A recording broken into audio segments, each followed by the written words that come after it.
제87차 최고위원회 회의를 개최합니다. 오늘 권은희 최고위원께서 과테말라 다녀오셔서 오늘 아침에 오셨는데 최고위원회 참석을 해주셔서 감사합니다. 오늘도 세 분의 최고위원이 참석을 하지 않으셨는데 세 분 최고위원께 제가 말씀을 드립니다.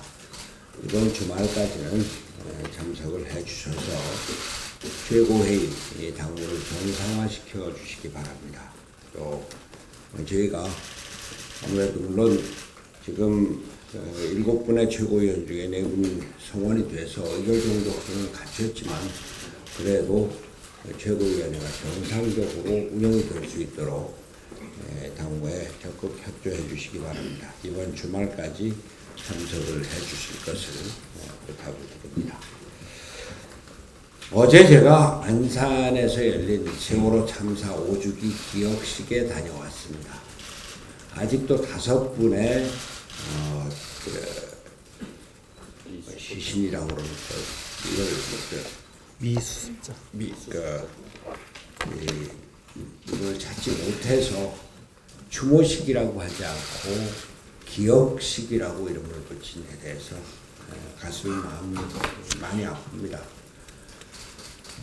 우리가 세월호 참사 5주기를 맞이해서 우리는 국가가 무엇인가, 국가가 국민을 위해서 무엇을 해야 하는가를 다시 찾게 됩니다. 저희는 세월호 참사 그 당시에 세월호 이전과 세월호 이후 는 달라져야 된다라고 얘기를 했습니다만 과연 국가가 우리 사회 모습이 제대로 달라진 게 있는지, 국가가 국민을 제대로 보호하고 국민을 위해서 제대로 일을 하고 있는지를 다시 생각해 보아야 할 것입니다.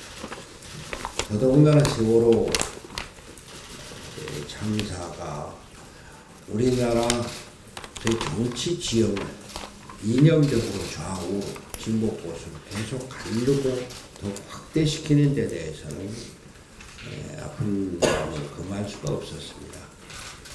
어제 인천에서 열린 세월호 참사 일반인 희생자 5주기 추모제에 황교안 자유한국당 대표 그리고 황교안 자유한국당 국회의원들이 참석을 했는데 안산에서 열린 세월호 참사 5주기 기억식에는 참석을 안 했습니다. 이것이 의미하는 바가 뭡니까? 그리고 황교안 대표에 대해서 시민들이 항의를 하고 이렇게 된 것은 무엇입니까? 더더군다나 자유한국당 국회의원들이 세월호 참사에 대해서 도무지 우리가 받아들일 수 없을 정도가 아니라 이해할 수 없는 이런 말을 뱉어냈고 급기야 자유한국당에서조차 징계위 윤리위원회 회부를 하고 이런 일이 벌어지는 이념적인 양극화 현상, 우리가 이것을 어떻게 극복해야 할지 되물어 가슴이 답답합니다. 그러나 우리 바른미래당은 좌우 이념들, 진보 보수를 떠나서 국민 통합의 길로 나간다고 하는 새로운 길, 제3의 정치의 길을 우리가 열어가겠다고 하는 우리의 정신, 이것이 다시 한번 세월호 참사 5주기를 맞이해서 우리의 역할과 위치를 확인하게 되는 것입니다. 저희는 우리가 총선을 앞두고 어느 쪽이 유리하다, 제3의 지대가 불리하다, 이래서 어느 쪽으로 가야 되겠다, 어느 쪽으로 붙어야 되겠다, 이것은 역사인식이 아닙니다. 제3의 길을 확실하게 지키고 키워서 우리나라 정치가 이념 대결, 극한 대결에서 벗어나서 국민 통합의 길로 가야 된다고 하는 것을 다시 확인하고자 합니다. 지난 10일 열린 일자리위원회 10차 회의에서 문재인 정부 2년간 고용의 질은 개선되고 있다고 말했습니다.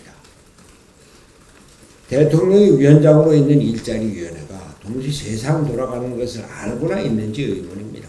기본적인 통계나 파악하고 있는지 모르겠습니다. 같은 날 통계청이 발표한 3월 고용 동향에 따르면 60대 이상의 일자리가 34만 6천 개 등 증가하고 주 36시간 미만 취업자는 62만 8천 명이 증가했습니다. 이것을 일자리위원회가 고용의 질이 개선되었다고 말하는지 모르겠습니다. 노년층을 대상으로 하는 단기 공공근로자 일자리 증가의 대부분을 차지하는 것이고 지속적이지 않다는 점에서 나쁜 일자리라고 부를 수밖에 없는데 말입니다. 좋은 일자리의 상황 아주 심각합니다. 30, 40대 일자리는 25만 개가 줄어들었습니다. 특히 좋은 일자리의 대명사인 제조업과 금융보험업에서만 14만 5천 개 일자리가 사라졌습니다. 체감 청년 실업률은 25.1%입니다. 역대 최악의 기록입니다. 청년 4명 중 1명이 실업자인 것이 지금의 냉엄한 현실입니다. 일자리는 현대사회에서 개인의 존재 근거이자 삶의 동력입니다. 소위 금수저가 아닌 이상해야 99%의 우리 국민들은 일자리가 없으면 삶을 영위할 수 없는 위기에 처합니다. 그러나 우리 국민은 아무 일자리가 아니라 좋은 일자리를 원합니다. 지속 가능하고 워라밸이 지켜지는 일자리가 있어야 개인의 자아를 실현하고 발전시킬 수 있기 때문입니다. 우리 국민에게는 떳떳하게 일하고 당당하게 누릴 수 있는 일자리가 필요한 것입니다. 그래서 문재인 정권이 세금을 퍼부어서 억지로 늘린 단기성 일자리는 우리는 나쁜 일자리다 이렇게밖에 얘기할 수가 없습니다. 이런 일자리 아무리 많아도 국민의 행복을 증진시킬 수가 없습니다. 100만 공시생 시대의 근본 원인을 결코 해결할 수 없습니다. 취업을 준비하고 있는 청년들을 만나보면 참으로 가슴이 무거워집니다. 하나같이 부모님께 죄송하다, 실패가 계속되어서 희망이 없다 이런 말들 뿐입니다. 청년에게 희망이 없어지니 예상보다 10년이나 빠르게 인구 감소 시대가 찾아왔습니다. 도대체 정부는 이 엄중한 현실 속에서 무엇을 하였는지 묻고 싶습니다. 일자리는 새 정부 제1의 국정과제다. 문재인 대통령이 지난 2017년 5월 10일 취임 후 첫 업무 지시로 대통령 직속 일자리위원회를 구성하라는 지시를 내리면서 한 말입니다. 대통령 집무실에 일자리 상황판도 설치한다고 했습니다. 일자리 상황 개선을 위해서 작년까지 2년간 혈세 54조 원을 투입했습니다. 근데 결과가 어땠습니까? 집권 3년 차인 지금 우리는 고용 참새라는 소식밖에 들을 수가 없습니다. 국민이 체감하는 일자리 상황은 재난 상황에서 나아진 것이 없습니다. 우리 국민 10명 중 6명은 문재인 정부의 일자리 정책이 실효성이 없다는 생각에서 없다고 생각하는 여론조사 결과도 있습니다. 문재인 대통령에게 거듭 촉구합니다. 기업과 시장이 활력을 되찾을 수 있는 환경을 조성하는 것이 근본적인 해결책입니다. 일자리위원회와 일자리 상황판 모두 치워버리고 기업이 일자리를 만들 수 있도록 시장을 키워주십시오. 소득주도 성장을 폐기하고 사회적으로 친기업 마인드를 키워주십시오. 새로운 기술 산업을 뒷받침하고 탈원전 정책도 폐기해 주십시오. 세금을 투입해서 국가가 일자리를 늘리겠다는 생각을 버려야 합니다. 국가가 만들 수 있는 좋은 일자리는 한계가 있을 수밖에 없습니다. 기업이 좋은 일자리를 만들도록 환경을 조성하는 것이 국가의 할 일입니다. 일자리 문제는 이미 국가적인 재난 상황입니다. 정부의 전면적인 대책이 필요한 시점입니다. 우리 경제의 대내외적 하방 압력이 강해지고 있는 이때 정부가 일자리 대책을 위해서 적극적으로 나서지 않는다면 국민의 민생 기반이 위협받게 됩니다. 문재인 대통령의 정부의 적극적인 대책 강구를 다시 한번 촉구합니다. 경제를 바라보는 안이한 인식, 또 이를 수정하려는 근본적인 노력의 부족, 경제와 관련한 문재인 정부의 무능은 그 깊이가 더해지고 있어서 걱정입니다. 문재인 정부는 무슨 자신감에서인지는 몰라도 3월에는 경제가 개선되어 다행이다라는 말을 했습니다. 그러다가 4월에는 각종 경제 실물 지표의 부진에 놀람을 감추지 못하면서 추경을 하겠다고 하고 있습니다. 이렇게 한 달 만에 경제에 대한 평가가 달라질 수가 있습니다. 근시안적인 대책과 정책으로 어떻게 우리 경제를 이끌겠다는 것인지 의문입니다. 경제 지표가 나빠지면 당연히 기존의 경제 정책을 점검하고 잘못된 정책을 수정하려는 노력부터 해야 합니다. 그러나 문재인 정부는 근본적인 노력은 하지 않은 채 또다시 추경을 꺼내고 있습니다. 재정 만능주의에 기대어 임시 방편 처방을 다시 추구하고 있습니다. 이것이 바로 정부의 무능, 무책임을 드러내는 것입니다. 더구나 슈퍼 예산이라고 하는 470조를 편성한 올해 예산을 제대로 써보지도 않고 추경을 언급하는 것은 무책임을 더한 것입니다. 또한 과거 민주당이 야당 시절 대규모 토목 예산 편성을 그렇게 비판해 왔었습니다. 그러다가 이제는 무려 48조 원의 생활형 SOC 대책을 어제 내놓았습니다. 불과 23개 SOC에 대한 대규모 예타 면제를 결정한 지 3달 만에 다시 내놓은 공공건설 정책입니다. 바로 내로남불의 전형입니다. 바른미래당은 이미 오래전부터 소득주도 성장이라는 잘못된 경제 정책을 바꿀 것을 계속 주장해 왔습니다. 문재인 정부가 추경을 말하기 전에 경제 정책의 전면적 전환을 검토하십시오. 그렇지 않고는 아무리 세금을 쏟아 부은들 언발의 오줌 누기 뿐임을 분명히 알아야 할 것입니다. 어제 대통령께서 이미선 헌법재판관 후보자에 대한 인사청문회 경과보고서 재송부를 요청하고 해외 순방을 떠났습니다.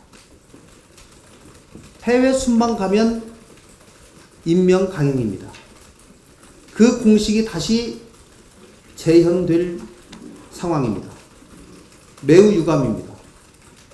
더구나 이미선 후보자에 대한 국민 여론이 매우 좋지 않은데도 불구하고 대통령은 그렇게 강조하는 국민 여론, 국민 의사마저 무시하면서 일방통행을 예고하고 있습니다.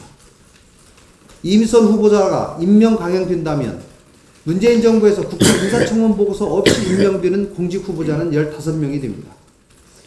공공기관의 낙하산 인사까지 포함해서 문재인 정부와 민주당이 적폐라고 몰아세웠던 박근혜 정부의 수준을 이미 넘었습니다. 촛불 민심이 문재인 정부를 만들어준 것은 박근혜 정부를 극복하면서 적폐 없는 사회로 만들어 달라는 것이지 새로운 적폐를 만들면서 권력을 휘두르라는 것이 아닙니다. 민주당이 야당 시절에 보여주었던 정의감이 가득했던 그 모습 대체 어디로 갔습니까? 지금은 국민 여론에 따라서 새로운 후보자를 물색해야 할 때입니다. 계속된 인사 검증 실패를 보여준 책임자를 경질을 해야 할 때입니다. 특히 조국 수석은 내년 총선 차출론까지 나오고 있는 상황입니다. 속히 청와대 민정수석직을 떠나서 총선 후보로 활동하는 것이 대한민국을 위해 도움이 될 것이라고 생각합니다. 이상입니다. 어제는 세월호 50주였습니다. 5년간 우리는 사회에 부끄럽고 창피한 민낯을 너무 많이 봐왔습니다. 기어이 어제는 차명진 전 자유한국당 의원이 비인격적이고 엽기적인 망언을 배설하기에 이르렀습니다. 그 그 인간의 본성을 알고 싶거든 손에 권력을 쥐어보라는 에브라임 링컨의 말처럼 타인의 감정과 아픔을 무시한 채 권력을 행사하고 그것을 정당화하는 최악의 정치인을 목격한 것입니다. 한국당은 이례적으로 신속하게 유감을 표하고 19일에 당 윤리위원회를 열어서 차명진, 정진석 두 전현직 의원에 대한 징계를 논의한다고 했지만 국민의 정서를 감안한 적절한 징계가 내려질지는 의문입니다. 우리 사회가 가진 도덕적인 공감이라는 기본 기능이 무너져 내렸습니다. 타인의 고통을, 약자의 아픔을 나의 아픔으로 느낄 수 있는 공감이 공동체를 유지하는 근간임에도 이데올로기와 정치 권력이 공감을 압도해 버린 것은 우리 공동체의 비극이라고 할 수 있습니다. 우리는 아픔을 공감하는 것에서부터 그 길을 찾아야 할 것입니다. 사회적 약자들과 함께 살아가는 공동체입니다. 그들의 고통과 원인, 해결점을 사회 안에서, 공동체 안에서, 함께라는 범주 안에서 찾아야 할 것입니다. 5주기를 맞아서 우리 공동체를 다시금 생각해보는 계기가 되었으면 합니다. 이상입니다. 네, 문재인 대통령은 16일 세월호 참사 5주기를 맞아 SNS에 진상규명과 책임자 처벌은 철저히 이루어질 것이라고 말했습니다. 하지만 대통령의 이 말씀이 공허하다는 것을 아시고 하신 건지 모르고 하신 건지 모르겠습니다. 지난 2014년부터 16년까지 세월호 유족을 감시하고 세월호 참사 특별조사위원회를 감시하고 어버이연합 등 보수단체를 동원해서 위원회 활동을 방해하고 여론전을 펼친 불법 행위가 있었음이 확인되었습니다. 이에 따라 중앙지검 공항 2부에서는 기무사와 정보경찰 등을 상대로 수사를 하고 있습니다. 경찰 역시 2018년 8월 특별수사팀을 가동해 수사를 하고 있습니다. 검찰의 수사는 기무사에 대해서 혐의를 확인을 하고 일부 혐의자에 대해서 기소를 했습니다. 그리고 경찰청 정보국의 일부 인사에 대해서 수사를 진행하고 있습니다. 2014년 당시 정보 이과장이었고 16년 당시 정보 심의관이었으며 치안비서관으로 파견 나가 있었던 박기호 치안감을 대상으로 수사를 하고 있습니다. 하지만 경찰의 수사는 아무것도 진행되지 않고 있습니다. 2014년부터 16년까지 정보경찰의 지휘라인을 살펴보면 2014년에는 정보심의관의 조현배, 정보국장의 이상식, 15년에는 정보심의관의 이주민, 정보국장의 조현배, 16년에는 정보심의관의 이준석, 정보국장의 정창배입니다. 이들의 공통점을 살펴보면 현 정부와 관련이 있거나 현재 경찰의 고위 간부라는 겁니다.